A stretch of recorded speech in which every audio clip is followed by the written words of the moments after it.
WrestleMania 43 is going to Saudi Arabia, and let's just say the wrestling community isn't too happy about it. Let's talk about it. Now, obviously, when you discuss Saudi Arabia and sports, you kind of have to mention the big elephant in the room, and that's their politics and sports washing. Obviously, this is a wrestling channel. I'm not going to get too political, but let's just say their treatment of certain groups of people aren't the best, and they have a reputation of sports washing. For those who aren't aware of what sports washing is when a country have sporting events and big events to hide the fact that they're doing pretty bad things and to overall improve their reputation. And over the last decade or so, Saudi Arabia has done just that. So when you have the biggest event on a wrestling calendar, yeah, it's going to leave a bad taste in people's mouths. Another reason why people are so up in arms about it is that they feel another international city should have gone in before them, like a UK or Paris, as we seen not too long ago with the whole takeover weekend in Paris, the SmackDown, the PLE, and then the Raw. That crowd went crazy, and that was only for Clash in Paris. So now imagine getting the biggest show of the year. Yeah, it might genuinely be the greatest wrestling crowd ever. They already had an argument with this past Clash at Paris and the Raw and the SmackDown.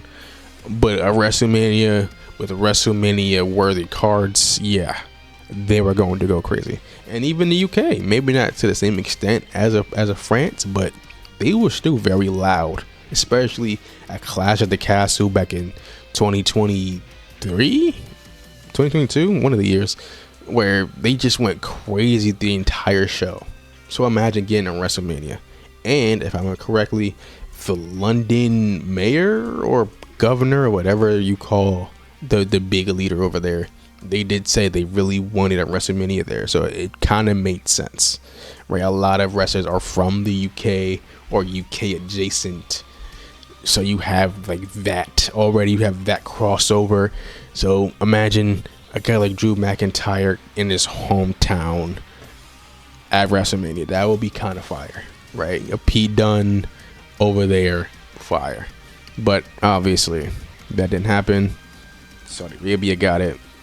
People are kind of like, really? Saudi over? It's kind of understandable. Problem number 3 that people have with this is that TKO has officially taken over WWE.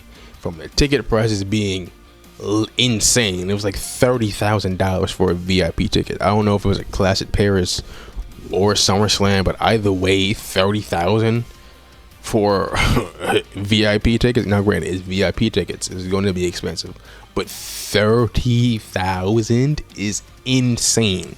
I think the cheapest ticket prices I seen for SummerSlam was like $200, and the seats were like horrible, so I would have really have seen nothing, and that was for one day, by the way. So imagine getting a 2-day bundle plus travel plus accommodations like food and hotels.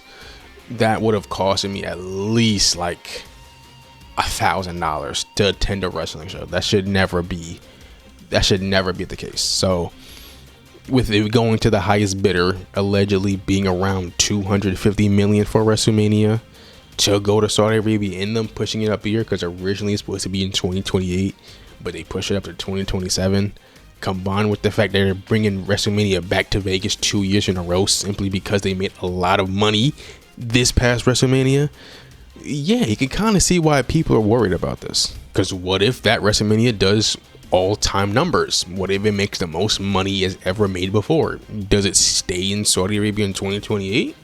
Do they run the risk of making less money in a city like New York or an LA or Texas or even like a London? Do they take that chance? Because, you know, as far as they're concerned, Vegas makes a lot of money and Saudi makes a lot of money. Why would we go anywhere else? That's a really bleak future. Like, WWE now already feels like a walking advertisement with all these ads everywhere. Ads and promos, ads on gear, Slim Jim table. It's ads are everywhere. Commercial breaks out the wazoo. It kind of can get insane. So when you see them do something like this, you know, it doesn't put a lot of confidence in the average fan to be like, you know, was this really in the best interest of the fans? always in the best interest for your wallets. Another example of TKO's greed is that reportedly the reason why John Cena's last match is not in Boston but in Washington DC is because WWE or TKO asked the city of Boston for $7 million. And when Boston said, yeah, it's right before Christmas, people aren't really going to be wanting to go outside that much, we'll pass. They say, you know what? We're not going to lower the price. We're not going to negotiate. It is what it is. Washington, D.C., here you go. And, it's like stuff like that combined with them having so many celebrities and advertisements everywhere. Now this next one isn't the biggest deal in the world. In fact, to some it might not be a problem at all, but it's a start time for WrestleMania 43 will be a bit different. International PLEs usually vary from between 12 p.m. Eastern time to about like 3 o'clock Eastern time. Depends on where it's located, but most of the time it's between there. You have some cases where it's earlier, like in Australia a couple years back, it was at 5 a.m. Eastern time, and you have some that start at 6-7 o'clock, right? So it might just be pushed down to there. I don't know what the time zone between the East Coast and Saudi Arabia is. I don't know what the time difference is there, so it could like literally be impossible. So it might have to be like earlier in the day. So it's a very real possibility that WrestleMania starts at 12 p.m. Eastern time at noon and end to like 4:30, which, depending on where you live, it might be a really good thing. It might be a really bad thing. I don't know. It's up to you. Let me know your thoughts on that. Now let's move on to the actual wrestling part of the whole situation, and that's Saudi Arabia is going to want to play a part in the booking of the show. Saudi Arabia is paying big money for this, so they're going to want it to be their way. They already over the years have tried to get former superstars and former legends to return. They asked for Yokozuna, even though he's been dead for a minute, and they still asked for him. And so WWE had to find like a big fat dude, and it's like, you know what, good enough, and sent him out there. And so they're going to want to get The Rock. There's already alleged that they're giving him $100 million to appear on the show. So I imagine that for guys like Stone Cold Steve Austin, Undertaker, Shawn Michaels, which we've seen him come out of retirement for a Saudi Arabian show. So point is, there's going to be a lot of old washed up legends looking for a payday, right? Which it can either end up being really good or really bad, right? A guy like Shawn Michaels came out of retirement, kind of ruined his retirement match against The Undertaker for the sake of a payday, which ended up being an absolute disaster. Goldberg wrestled The Undertaker. That was a disaster. Stuff like that never, ever ends up going well. And so I'd imagine there's going to be at least one washed up, past their prime, should have retired years ago, wrestler that's going to wrestle at WrestleMania 43, and it's going to be horrible. I don't know who. It could be Shawn Michaels, it could be The Undertaker, it could be Kane, it could be Chris Jericho. I don't know who it's going to be, but it's going to be someone, and it's going to be horrible, and I am not excited for that. And that brings me to my final problem with this, is that how are they going to book the women?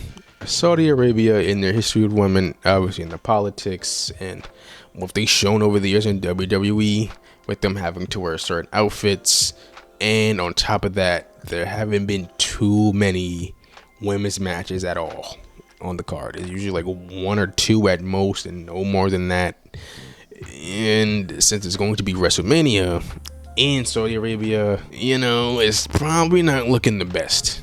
It's already difficult for them to main event already, so imagine them going to a place where they aren't treated the best. There's zero chance they main event, no matter how good the storyline is. Now granted, it is a year and a half, a lot can change, a lot can happen. People get hurt, returns, debuts, retirements, whatever. Things can change. However, I guarantee there's going to be a really, really, really hot feud going on between some women, and it's going to be a little disappointing that they don't main event. We've seen it a couple times. that, you know, they had a chance to the main event. Like this past WrestleMania with the triple threat, that had a chance to main event. It didn't. I don't have a problem with not main eventing, but they had the chance the year before that, WrestleMania 40. They kind of didn't stand a chance there. But 39 in LA, Charlotte Flair versus Rhea Ripley definitely could have main evented. It was like a big talking point as well, like a big deal as well. So imagine a WrestleMania in Saudi Arabia not main eventing. It doesn't seem out the realm of possibility. I just don't see it happening, unfortunately. But hey, those were the 6 problems I had with Saudi Arabia going to WrestleMania. Do you agree? Do you disagree? Let me know in the comments. This is a very controversial subject, so be respectful in the comments as best you can, please. Okay, but with that being said, this is the Ghost of Wrestling. Hope you had a great day. Drink water. Be nice. Have a good one.